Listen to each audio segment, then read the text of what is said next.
السلام عليكم واهلا بيكم في حلقة جديدة من على خط الحديث. يوم الجمعة مش زي اي يوم تاني، يوم كله بركة من اول ما تطلع الشمس لحد غروبها. ربنا اختار يوم الجمعة يكون افضل ايام الاسبوع، وخلى فيه عبادات خاصة وثواب كبير ما بيتكررش في اي يوم تاني. تعالوا مع بعض نعرف اسرار اليوم العظيم ده وليه هو سيد الايام. الرسول صلى الله عليه وسلم قال لنا: خير يوم طلعت عليه الشمس هو يوم الجمعة، فيه خلق آدم، وفيه أدخل الجنة، وفيه أخرج منها، ولا تقوم الساعة إلا في يوم الجمعة. يعني يوم الجمعة ده بداية الخلق ونهايته، يوم البداية ويوم النهاية مع بعض. والنبي صلى الله عليه وسلم قال: في ساعة لا يوافقها عبد المسلم وهو قائم يصلي يسأل الله شيئا إلا أعطاه إياه. يعني تخيل يوم الجمعة في ساعة الدعاء فيها ما بيرجعش أبدا. العلماء قالوا ممكن تكون الساعة دي بين الجلوس بين الخطبتين بتاعت الجمعة، أو في آخر ساعة قبل المغرب. وفي حديث عظيم جدا جدا أنا انبهرت بيه.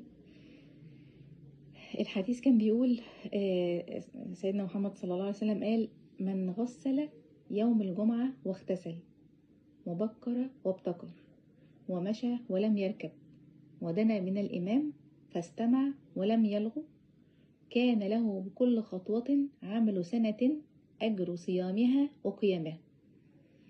يعني إيه؟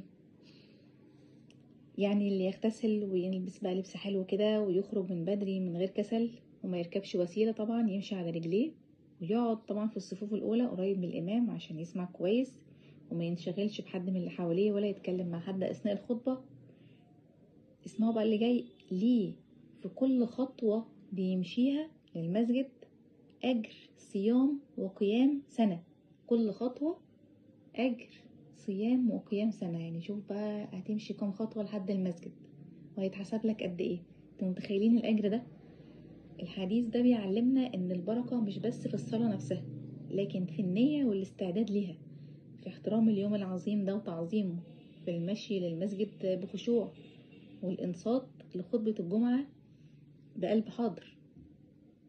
وطبعا ما ننساش السنن الجميلة اللي هي طبعا ان احنا نقرأ سورة الكهف يوم الجمعة. النبي صلى الله عليه وسلم قال: من قرأ سورة الكهف في يوم الجمعة أضاء له من النور ما بين الجمعتين. النور ده مش بس نور في الدنيا، ده كمان نور في القلب، يهديك للطريق الصح ويثبتك لما الدنيا تتلخبط حواليك. وطبعا من أعظم الأعمال في يوم الجمعة الإكثار من الصلاة على النبي صلى الله عليه وسلم. قال رسول الله صلى الله عليه وسلم: إن من أفضل أيامكم يوم الجمعة، فأكثروا علي من الصلاة فيه فإن صلاتكم معروض علي. يعني كل صلاة تقولها على النبي صلى الله عليه وسلم تعرض عليه هو شخصيا. يعني متخيلين القرب والشرف العظيم ده. وقال صلى الله عليه وسلم كمان: من صلى علي صلاة واحدة صلى الله عليه بها 10. يعني ربنا يرد عليك ب10 رحمات مقابل صلاة واحدة بس منك. تخيلي بقى لو قضيت يوم الجمعة كلها ترددي الصلاة على النبي، كل مرة تقول اللهم صل على محمد تنزل عليك رحمة ويتبدل حالك من الهم للسكينة. يوم الجمعة فرصة ان انت تبدأ من جديد، تمسح ذنوبك بالدعاء، تنور قلبك بالذكر وتقرب من ربنا اكتر. خلي جمعتك مش بس راحة للجسم لكن راحة للقلب والروح. وبكده نكون وصلنا لنهاية حلقتنا النهاردة. وما تنسوش دايما تقولوا اللهم لك الحمد كما ينبغي لجلال وجهك وعظيم سلطانك.